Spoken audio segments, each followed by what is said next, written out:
Good morning, Belen. I'm Mark Novus. And I'm Nicholas Roca. Welcome to this edition of WBLN for today, February 22nd, 2016. Belen Jesuit is ranked number 2 in the state for Catholic high schools. The website Niche has Belen as one of the best Catholic schools in Florida. Niche K-12 offers unique insight into more than 120,000 K-12 schools. Students and parents can explore millions of reviews and rankings and compare educational outcomes across schools and districts on their site. Schools are based on statistics, student and parent reviews, and expert insights. Rankings factor including SAT/ACT scores, the quality of colleges that students consider, student-teacher ratio, student and parent reviews, and more.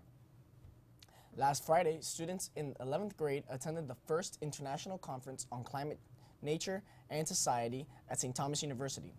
Students heard from numerous experts, including Cardinal Turkson, president of the Pontifical Council for Justice and Peace, who was one of the people who helped Pope Francis write the encyclical Laudato Si.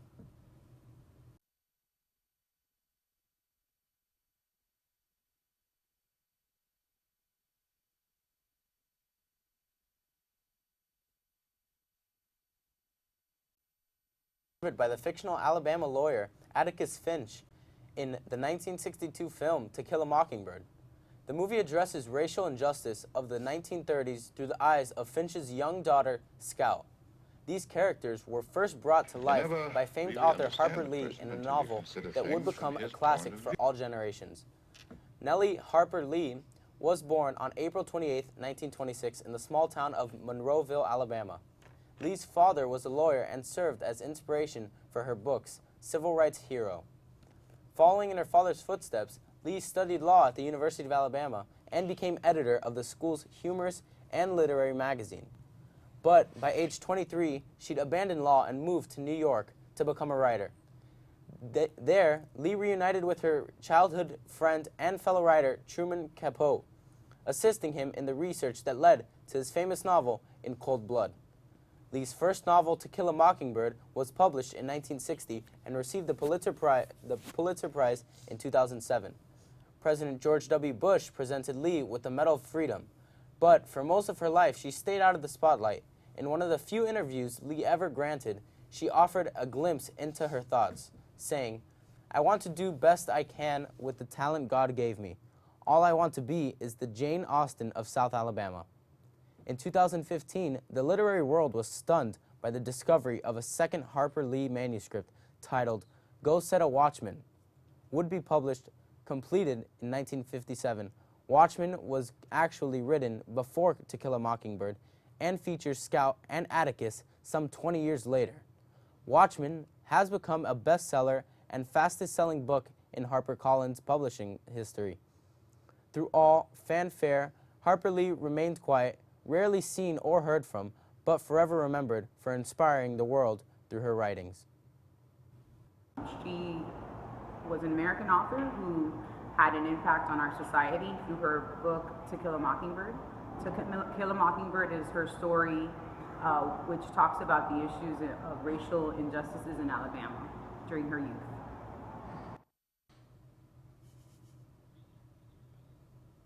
For the first time in the 2016 presidential race, Saturday brought multiple contests on the same day.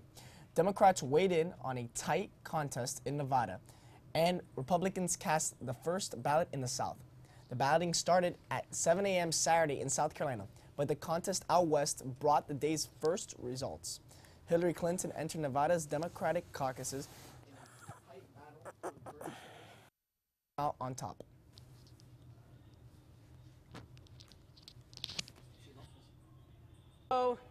So thrilled and so grateful to all of my supporters out there. Some may have doubted us, but we never doubted each other. But the margin of history, much slimmer than perhaps the campaign hoped. Bernie Sanders noted how he's been playing catch-up. The entire campaign has been about is the issue of momentum, is the issue of bringing more and more people into the political process.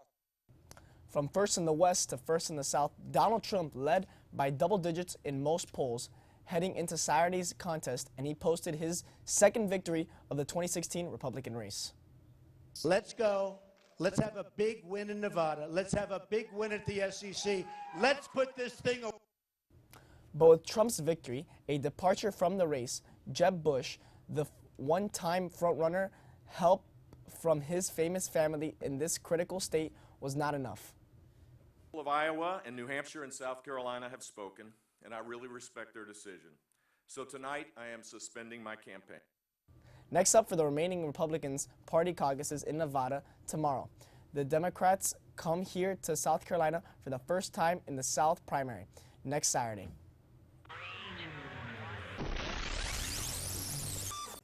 All right, guys, now here's your scoop for today.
Stay tuned as we bring you weather and sports right after these messages.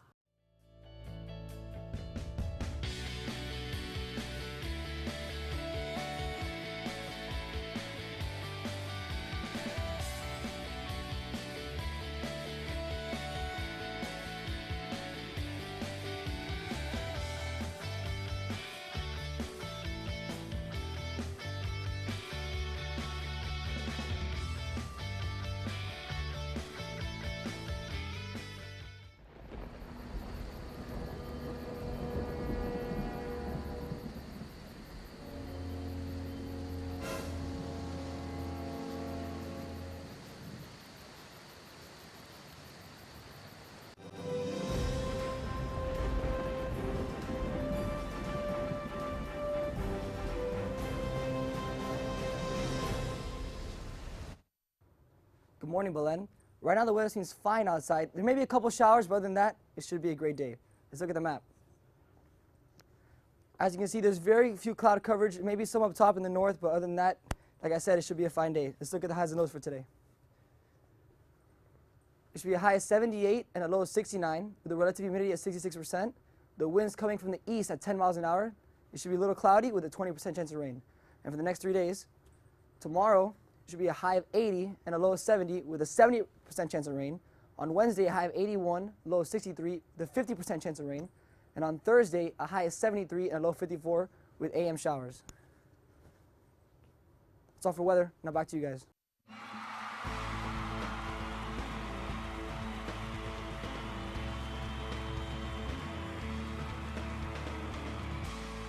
The Belen Jesuit varsity water polo won all 4 games of the St. Andrews Invitational this weekend. The final scores were Belen Jesuit versus Winter Park 16-7. Top scorers were Pablo Curzan with 6 goals, Federico Tamborel with 3, Adrian Hernandez, Alex Alepus, and Nico Tamborel each with 2. Then Belen Jesuit faced off against the Seminoles. The score was 11-6. The top scorers were Pablo Curzan with 5 goals, Federico Tamborel with 4. Then Belen played against Ransom. The score was 9-4. Federico Tamborel had 3 goals, and Nicholas Tamborel had 2. Then Belen Jesuit squared off against St. Andrews. The final score was 9-7. Adrian Hernandez had 3 goals, Pablo Curzan, Federico Tamborel, and Nicholas Tamborel each had 2. The varsity track and field team came in 9th place at the Louis Bing Invitational. The Wolverines scored 35 points in a field that had 55 schools. Top performers for the team were Kevin Valdez, who got 2nd in the Joshua. Also scoring points for the Wolverines were Daniel Mejia, Don Chaney, Jaime Lopez, and Nicholas Roca. This past weekend, the crew novice teams traveled to Orlando's Turkey Lake to compete in the annual Novice Regatta. Stephen Brennan, Alexander Fox, Daniel Sanchez, Carlos Maribona, Marcos Blanco, Dane Morrissey, Andres Pacio, Silas Garcia Amandi, and Kevin Bjorkman received gold in the middle school 8-man. Michael Mestre, James Figueroa, Ricardo Silveira, Ignacio Felix Padilla, Connor Mullins, Alejandro Vasquez, Matias Gandarias, Gabriel Nguyen, and Christopher Rodriguez received silver. The freshman 4 and novice 4 also received silver. Congratulations, guys. The JV baseball team took on a good opponent in Matter Academy, falling 9-5. Sean Riera went 1 for 3 with a home run and 3 RBIs. Congratulations to Ariel Jimenez for becoming wrestling district champ this past weekend. Also advancing to the regional championships are Basilio Garcia, who finished as district runner-up, and Eddie Silva, who finished 3rd. All 3 wrestlers advanced to this week's region championships. Senior Tony Castro and Frankie de la Cámara played at this week's Senior All-Star Game. Coach Tanger Mendoca was selected as one of the All-Star coaches. Fan shirts for the soccer team will be on sale in the bookstore for $5, cash or check only. That's all for sports. Now back to you guys at the desk. Thank you, Alejandro.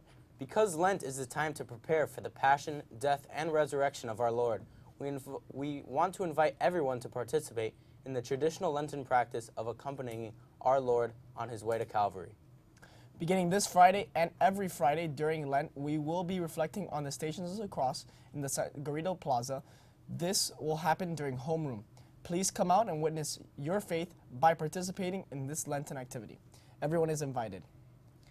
Be sure to follow us on YouTube, Twitter, and Facebook for all the latest news and pictures. I'm Nicholas Roca. And I'm Mark Novus. From everyone here at WBLN, have a wonderful day. Thanks for watching, and stay golden, Wolverines.